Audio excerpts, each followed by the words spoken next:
धोबी धुलाई होगी बाबा रामपाल के परिवार की इन गालीबाज भक्तों की। फिर बाबा रामपाल कुछ नहीं बोलेंगे, क्योंकि 1994 से बाबा रामपाल अपने परिवार को समझाते समझाते थक गए, आश्रम कमेटी को समझाते समझाते थक गए, इन गालीबाज भक्तों को समझाते समझाते थक गए, लेकिन ये टस से मस नहीं हो रहे हैं। तो संत भाई किसी को कोई हाथ में डंडा लेकर नहीं समझाता है, गालियां देकर नहीं समझाता है। संत केवल ज्ञान से समझाता है, और जो ज्ञान से भी नहीं समझता है फिर वो काल बली डंडा मार के समझाता है। तो भी सतलोक आश्रम कमेटी को और बाबा रामपाल के परिवार को डंडा खाने का समय आ चुका है, और ये हरियाणा की जनता ही डंडा मार मार के इनकी धोबी धुलाई करेगी, क्योंकि इन्होंने कर्म ही ऐसे कर दिए। और बाबा रामपाल ये परम संत है, पूर्ण संत है। आज नहीं तो कल तुम्हें समझ में आएगी, समय बहुत कम है। आने वाले 2 से 3 वर्षों में सबको सब कुछ समझ में आ जाएगा। ये बाबा रामपाल ही वो कल की भगवान है जिसे दुनिया यूट्यूब पर खोज रही है। और इस बाबा रामपाल का ये भक्ति मार्ग, ये कबीर पंथ 1000 वर्ष तक चलेगा निर्बाध रूप से। बाबा रामपाल का आदि सनातन धर्म है।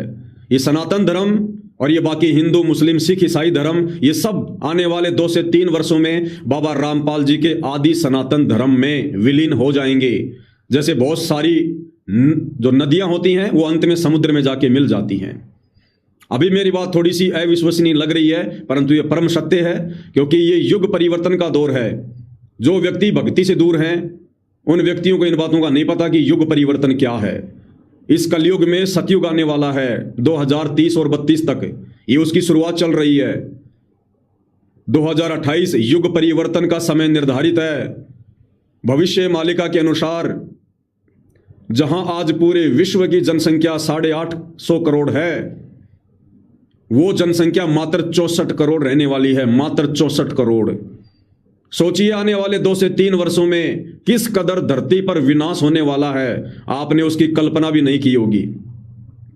और यह विनाश सबसे पहले उन लोगों का होगा जो लोग शराब पीते हैं, मांस खाते हैं, किसी भी प्रकार का नशा करते हैं, माता बहनों पर गंदी नजर रखते हैं, गाली गलौज का इस्तेमाल करते हैं, संतों की निंदा करते हैं, चुगली करते हैं, अपमान करते हैं, दुर्व्यवहार करते हैं। और जो व्यक्ति सत भक्ति नहीं कर रहे हैं, शास्त्रों के अनुसार भक्ति नहीं कर रहे हैं, वो वर्तमान में चाहे आपको देश का प्रधानमंत्री या कोई राष्ट्रपति या कोई मंत्री बैठा हुआ नजर आ रहा हो, लेकिन आने वाले 2 से 3 वर्षों में उनकी वो दुर्गति होगी जो उन्होंने कभी स्वप्न में भी नहीं सोची होगी।